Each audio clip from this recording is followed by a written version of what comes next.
وَلَقَدْ يَسَّرْنَا الْقُرْآنَ لِلذِّكْرِ فَهَلْ مِن مُّدَّكِرٍ۔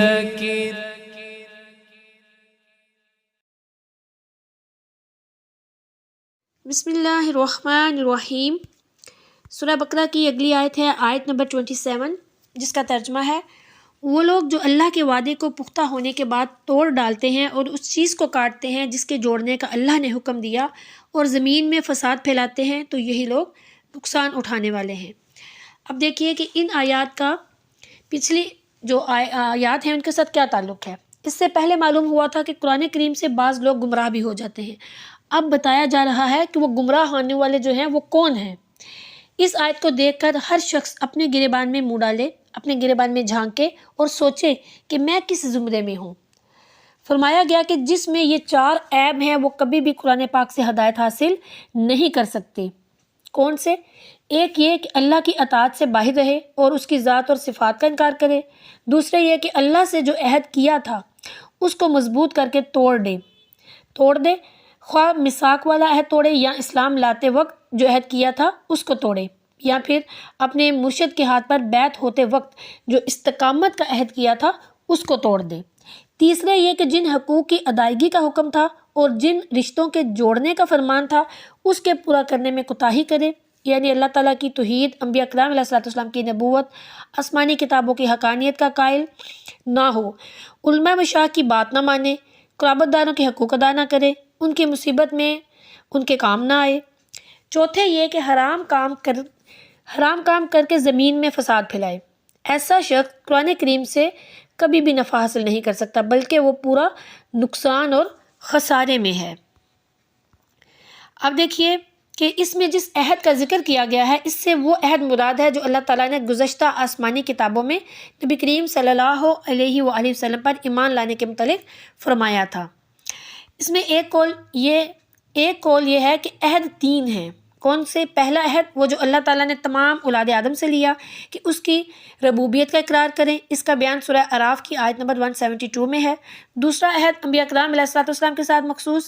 ہے کہ رسالت کی تبلیغ فرمائیں اور دین قائم کریں، اس کا بیان سورہ احزاب کی آیت نمبر 7 میں ہے۔ تیسرا عہد علماء کے ساتھ خاص ہے کہ حق کو نہ چھپائیں، اس کا بیان جو ہے وہ سورہ آل عمران کی آیت نمبر 187 میں بیان کیا گیا ہے۔ اب اس آیت سے ہمیں کیا فائدہ حاصل ہوا؟ ہم نے کیا سبق سیکھا؟ کہ جو لوگ اللہ تعالیٰ کے ساتھ پہلے عہد کرتے ہیں، پھر اس کے بعد جب وہ عہد پکا ہو جاتا ہے تو اس کو کاٹ دیتے ہیں، توڑ دیتے ہیں، اور جن چیزوں کو اللہ تعالیٰ نے جوڑنے کا حکم دیا ہے ان چیزوں کو توڑ دیتے ہیں اور زمین میں فساد پھیلاتے ہیں۔ اور ایسے لوگوں کے بارے میں اللہ تعالیٰ نے فرمایا کہ جو لوگ یہ کام کریں وہ نقصان اٹھانے والے ہیں۔ اب صوفیہ کرام جو ہیں وہ اس آیت کی تفسیر میں فرماتے ہیں کہ الفاظ جو ہیں وہ لباس ہیں اور حقیقت معنی اس کی اصل بصارت۔ آنکھوں سے تو لباس اور بصیرت یعنی دل کی روشنی سے حقیقت معلوم ہوتی ہے۔ کفار چونکہ دل کے اندھے تھے اس لیے ان کے کانوں میں ان مثالوں کے فقط الفاظ پہنچے، جیسے جانور کے کان میں صرف اس کے مالک کی آواز پہنچتی ہے، اس لیے وہ کہنے لگے کہ یہ الفاظ بے معنی ہیں۔ لیکن مومنین نور ایمان سے حقیقت کو دیکھ کر کہتے تھے کہ نہیں، یہ ہمارے رب کا کلام ہے، چونکہ نور ایمان سے، نور قرآن اور نور قرآنی سے رضا رحمان اور حور و قصور جو ہیں وہ حاصل ہوتے ہیں۔ جو اس نور سے محروم ہو گئے وہ ہر نعمت سے محروم ہو گئے۔ جو یہاں اندھے ہیں وہ وہاں بھی اندھے ہیں، چونکہ رحمان غفار بھی ہے اور قہار بھی، اس لیے یہ جو قرآن ہے یہ شفا بھی ہے اور شکا یعنی بدنصیبی بھی ہے۔ شکا جو ہے یہ ان لوگوں کے لیے ہے جو پیدائش کے دن نور کے چھینٹے سے بچ کر فاسق اور گمراہ ہو گئے اور توحید، عبادت اور اخلاص کے جو وعدے تھے ان کو توڑ بیٹھے، اور جنہوں نے اس راستے کو کاٹ دیا جو حق سے ملانے والا تھا اور جس پر چلنے کا حکم دیا گیا تھا، یعنی خالق کو چھوڑ کر مخلوق سے ملے اور دل کی زمین کو بگاڑ دیا۔ وہ اس طرح ہیں کہ نہ تو اس میں توحید کا بیج بویا اور نہ اس کو انبیاء کرام کی اطاعت کے پانی سے سیراب کیا، یعنی ان کی جو دل کی زمین ہے وہ اس طرح ہے کہ ان کی اس دل میں نہ تو توحید کا جو انہوں نے بیج بویا اور نہ ہی اس میں انبیاء کی اطاعت کا جو پانی تھا اس سے سیراب کیا، بلکہ شرک کا جو بیج ہے وہ بویا اور جو اغیار ہے اس کی صحبت سے اس کو خراب پانی دیا، لہٰذا وہ اس میں سخت نقصان میں رہے، کیونکہ ان کے فطری ایمان کی کھیتی اس کے پانی نہ ملنے کی وجہ سے خشک ہو گئی۔ اب جب کہ مومنین اپنا کھیت کاٹیں گے تو یہ جو لوگ ہیں، یہ جو گمراہ لوگ ہیں، یہ حسرت سے اپنے ہاتھوں کو کاٹیں گے، اور جب مومنین پھل کھائیں گے تو یہ لوگ جو ہیں، یہ گمراہ لوگ جو ہیں وہ غم کھائیں گے، تو یہ نقصان اٹھانے والے ہوں گے دنیا میں بھی اور آخرت میں بھی۔ بسم اللہ الرحمن الرحیم۔ سورہ بقرہ کی اگلی آیت ہے آیت نمبر 28، جس کا ترجمہ ہے تم کیسے اللہ کے منکر ہو سکتے ہو، حالانکہ تم مردہ تھے تو اس نے تمہیں پیدا کیا، پھر وہ تمہیں موت دے گا، پھر تمہیں زندہ کرے گا، پھر اسی کی طرف تمہیں لوٹایا جائے گا۔ اس سے پہلی جو آیت ہے اس میں توحید اور رسالت اور کتاب اللہ کی حقانیت کو دلائل سے ثابت فرمایا گیا تھا۔ اب یہاں پر اللہ تعالیٰ کی خاص نعمتوں اور عجیب عجیب قدرتوں کا ذکر فرما کر سب کو ایمان کی رغبت دلائی جا رہی ہے۔ اب یہاں پر دیکھیے، کیف تکفرون باللہ، تم کیسے اللہ کے منکر ہو سکتے ہو۔ توحید اور نبوت کے دلائل اور کفر اور ایمان کی جزا اور سزا ذکر کرنے کے بعد اللہ تعالیٰ نے اپنی خاص اور عام نعمتوں کا اور قدرت کی عجیب نشانیوں کا ذکر فرمایا، اور کفر کی خرابی اور برائی کو کافروں کے دلوں میں بٹھانے کے لیے انہیں خطاب کیا کہ تم کس طرح اللہ کے منکر ہوتے ہو، حالانکہ تمہارا اپنا حال اللہ تعالیٰ پر ایمان لانے کا تقاضا کرتا ہے، کیونکہ تم بدن میں روح ڈالے جانے سے پہلے تمام مراحل میں مردہ تھے، یعنی کچھ نہ تھے یا بے جان جسم تھے، پھر اس نے تم میں روح ڈال کر تمہیں زندگی دی، پھر زندگی کی مدت پوری ہونے پر تمہیں موت دے گا، پھر تمہیں زندہ کرے گا۔ اس سے یا تو قبر کی زندگی مراد ہے جو سوال کے لیے ہوگی، یا قیامت کی، پھر تم حساب کتاب اور جزا کے لیے اس کی طرف لوٹائے جاؤ گے۔ تو اپنے اس حال کو جان کر تمہارا کفر کرنا نہایت عجیب ہے۔ اس آیت میں غور کریں تو ہم مسلمانوں کے لیے بھی نصیحت ہے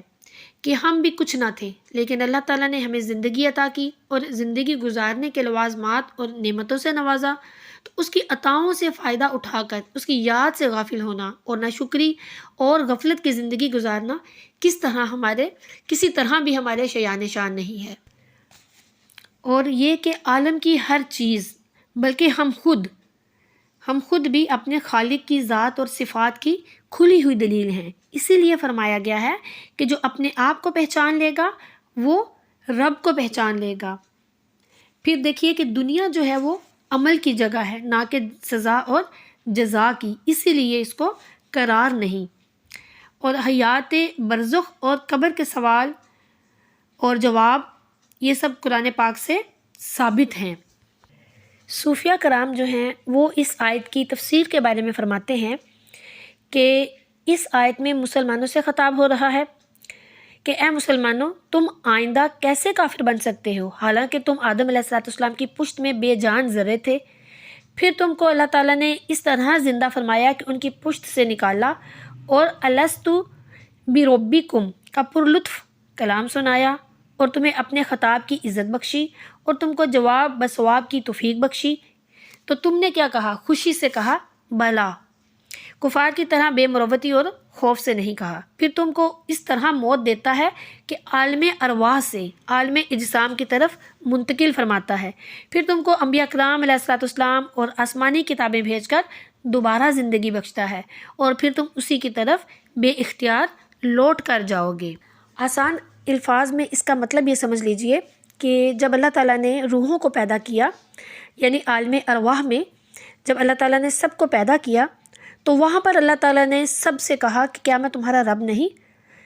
تو روحوں نے کہا کہ ہاں تو ہمارا رب ہے۔ اب اسی کا یہاں پہ ذکر ہو رہا ہے کہ جب سب نے کہہ دیا کہ ہاں تو ہمارا رب ہے، پھر اللہ تعالیٰ نے جو عالم ارواح ہے وہاں سے ہمیں جسموں کی صورت میں اس دنیا میں بھیجا، عالم ارواح سے عالم اجسام کی طرف منتقل فرمایا۔ پھر جب ہم جسموں کی صورت میں اس دنیا میں آ گئے تو پھر اللہ تعالیٰ نے انبیاء کرام علیہ الصلوۃ والسلام اور آسمانی کتابوں کے ذریعے ہم تک اپنا پیغام پہنچایا اور ہمیں دوبارہ زندگی بخشی۔ وہ کیسے کہ جیسے ہم نے انبیاء کرام علیہ الصلوۃ والسلام اور آسمانی کتابوں پر ایمان لے کے آئے اور ان کی اطاعت کی تو پھر ہمیں وہ زندگی ملی۔ پھر اس کے بعد ہمیں لوٹ کر دوبارہ اللہ کی طرف واپس جانا ہے۔ پھر صوفیہ کرام آگے فرماتے ہیں کہ یہ خطاب یہاں تو مسلمانوں سے تھا، اور پھر آگے فرماتے ہیں کہ یہ خطاب انبیاء کرام سے بھی ہو سکتا ہے، یعنی کہ انبیاء کرام سے فرمایا کہ اے پیغمبرو، تم معصوم ہونے کی وجہ سے کبھی خدا کی نعمتوں کا انکار نہیں کر سکتے، اس لیے کہ تم پہلے عدم کے پردے میں تھے، پھر رب نے تم کو نور عنایت کے پانی اور دست محبت سے خمیر فرمایا، پھر اس کو نور سے منور فرما کر زندگی بخشی، پھر جمال کے مشاہدے سے جدا کر کے تمہیں موت عطا فرمائی، پھر وحی کے نور سے منور فرما کر زندگی بخشی، پھر جذبات حق کی کشش سے تم رب کی طرف ہی لوٹو گے۔ یا پھر صوفیہ کرام فرماتے ہیں کہ انسانوں کے ساتھ خطاب ہے کہ اے انسان، تم پہلے بے علمی کی بنا پر مردہ تھے، پھر تمہیں عقل اور ہوش اور علم دے کر زندہ کیا گیا، پھر بڑھاپے میں بے عقل ہو کر علم بھول کر گویا مردہ ہو جاؤ گے، پھر قبر میں تم کو علم اور عقل دے کر زندہ فرمائے گا، پھر تم اللہ کی بارگاہ میں حاضر ہوگے۔ علم روح کی زندگی ہے اور جہالت روح کی موت ہے۔ مرنے کے بعد روح کا علم بلکہ ہر قوت جو ہے نا وہ بڑھ جاتی ہے۔ یعنی دیکھیں ابھی بہت سی ایسی باتیں ہیں، آپ دیکھیں ہم سے چھپی ہوئی ہیں نا، بہت سے ایسے علم ہیں، بہت سی ایسی باتیں ہیں جن میں اختلافات بھی ہوتے ہیں، بہت سی باتیں ہم سے چھپی ہوئی ہیں، بہت سی باتیں۔ تو جب ہم مر جائیں گے، جب ہم مریں گے تو ساری باتیں ہمارے سامنے آ جائیں گی، کیا صحیح تھا، کیا غلط تھا، حقیقت کیا تھی، یہ سب کچھ ہمیں پتہ چل جائے گا۔ اور جب ہمیں سب کچھ پتہ چل جائے گا تو ظاہر سی بات ہے ہمارے علم میں کتنا اضافہ ہو جائے گا اور ہماری جو علم کی قوت ہے وہ بڑھ جائے گی۔ تو اسی لیے جو بزرگان دین ہیں ان کی جو ارواح ہیں تو وہ چونکہ دنیا میں بھی انہوں نے اللہ تعالیٰ کو راضی کیا ہوتا ہے، تو اس لیے جب وہ دنیا سے تشریف لے کے جاتے ہیں تو ان کی جو ارواح ہیں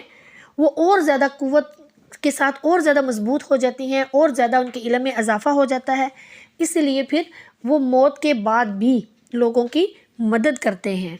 اور وہ بھی بِإِذْنِ اللہ، یعنی اللہ کے حکم سے۔ یہ نہیں کہہ سکتے کہ اللہ کے حکم کے بغیر